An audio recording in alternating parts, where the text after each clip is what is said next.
কোন পথে হাঁটতে চলেছে বাংলাদেশের রাজনীতি? আগামী দিনে কি ব্যভিচারী তারেক রহমানকে ছুঁড়ে ফেলবে বাংলাদেশ, নাকি ওপারে প্রত্যাবর্তন ঘটবে হাসিনার, নাকি কারসাজি করে হাসিনা প্রত্যাপর্ণ ঘটিয়ে তার শাস্তি কার্যকর করবে বিএনপি? বাংলাদেশের জনগণের একাংশ চাইছেন দেশে ফের ক্ষমতায় আসুক হাসিনা, কারণ যে পরিস্থিতির মধ্যে দিয়ে বাংলাদেশ যাচ্ছে তা আওয়ামী লীগের চেয়ে ঢের ভয়ঙ্কর। দেশে বিদ্যুৎ নেই, হামের মতো প্রাণঘাতী রোগকে কাবু করার পরিকাঠামো নেই, জ্বালানির সংকটে ঢুকছে বাংলাদেশ। আমাদের নতুন পেজ সাবস্ক্রাইব করুন আরও বাংলাদেশের খবর পেতে। কিন্তু ওদিকে প্রধানমন্ত্রীর বিলাসিতা বজায় আছে 16 আনা। আমেরিকার চাকর বাংলাদেশ তাদের কাছ থেকে একাধিক বোয়িং বিমান কিনতে চলেছে। দেশের লোক যেখানে খেতে পারছে না সেখানে এত ঠাটবাট কি করে দেখাচ্ছেন তারেক রহমান? বাংলাদেশের অপরাধের সাম্প্রতিক তথ্য সামনে এসেছে। এই তথ্য দেখলে মাথা ঘুরে যাবে আপনারও। জানুয়ারি থেকে এপ্রিল পর্যন্ত সূত্র বলছে পদ্মাপাড়ে খুন করা হয়েছে 854 জনকে, যার মধ্যে খোদ রাজধানী ঢাকাতেই 107টি খুনের ঘটনা। প্রধানমন্ত্রী পদে এসে কোথায় দেশের আইন শৃঙ্খলাকে কড়া হাতে দমন করবেন তা তো করেনি, উল্টে বিএনপির জামানায় খুন জখম লাগাম ছাড়া ভাবে বেড়েছে। এই কি পাওনা ছিল দেশের জনগণের? দেশে এই অস্থিরতার সুযোগ নিয়ে মাথা তুলছে সন্ত্রাসবাদীরা, তাদের কবজা করতে গিয়ে হাবুডুবু খাচ্ছেন প্রধানমন্ত্রী। রাজনীতিতে কোনো কিছুই চিরস্থায়ী নয়, এই প্রবাদ বাক্য তো দীর্ঘদিনের। এবার কি ধীরে ধীরে পালাবদল হবে পদ্মাপাড়ের রাজনীতির? হাসিনার প্রত্যাবর্তনের স্বপ্ন দেখছে তার দলের যুব নেতৃত্ব। কথাটা শুনতে অবাক লাগলেও কিন্তু একটু সত্যি। দিন কয়েক আগে সমাজ মাধ্যমে ভাইরাল হয় এক ভিডিও। আপাত দৃষ্টিতে মনে হতে পারে যে এটা একটা সামান্য ভিডিও, কিন্তু এই ভিডিও বলে দিচ্ছে হাসিনাকে এখনো নেত্রী বলে বিশ্বাস করেন আওয়ামী লীগের নেতাকর্মীরা।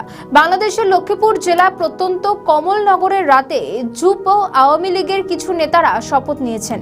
এই শপথ অফিসে ঠান্ডা ঘরে বসে নয়, বরং গ্রামের মেঠো পথে দাঁড়িয়ে মানববন্ধন করে শপথ।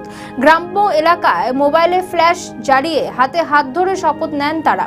বাংলাদেশে বহু রাজনৈতিক টালমাটাল পরিস্থিতির মধ্যেও তারা শেখ হাসিনাকে ভুলে যাননি মুক্তিযুদ্ধের দেশনায়ক বঙ্গবন্ধু মুজিবুর রহমানকেও।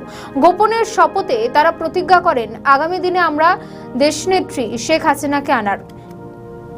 এছাড়াও দেশ ও দলের প্রতি অনুগত থাকার শপথ নেন তারা। শপথ নেওয়ার সময় বারবার উঠে আসে বঙ্গবন্ধুর নাম। জয় বাংলা, জয় বঙ্গবন্ধু, জয় তু শেখ হাসিনা, শেখ মুজিব, সালাম জাতির পিতা শেখ মুজিব, সালাম তেল দে গ্যাস দে নইলে। কমলনগর থানা জানিয়েছে এই ঘটনা জানা গিয়েছে, উপযুক্ত পদক্ষেপও করা হবে। ইতিমধ্যে এক যুবলীগ কর্মীকে গ্রেফতারও করা হয়েছে। ধরপাকড় চলবে আবারও, কিন্তু দলের কর্মীদের কাছে এখনো রয়ে গিয়েছেন হাসিনা।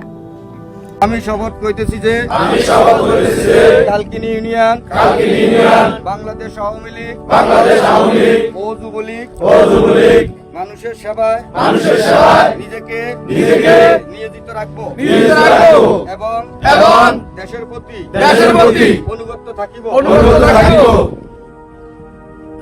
এবং বাংলাদেশের স্থপতি জাতির জনক বঙ্গবন্ধু শেখ মুজিবুর রহমানের কন্যা জননেত্রী শেখ হাসিনাকে বাংলাদেশে প্রত্যাবর্তনের জন্য আন্দোলন সংগ্রামে নিয়োজিত থাকিব।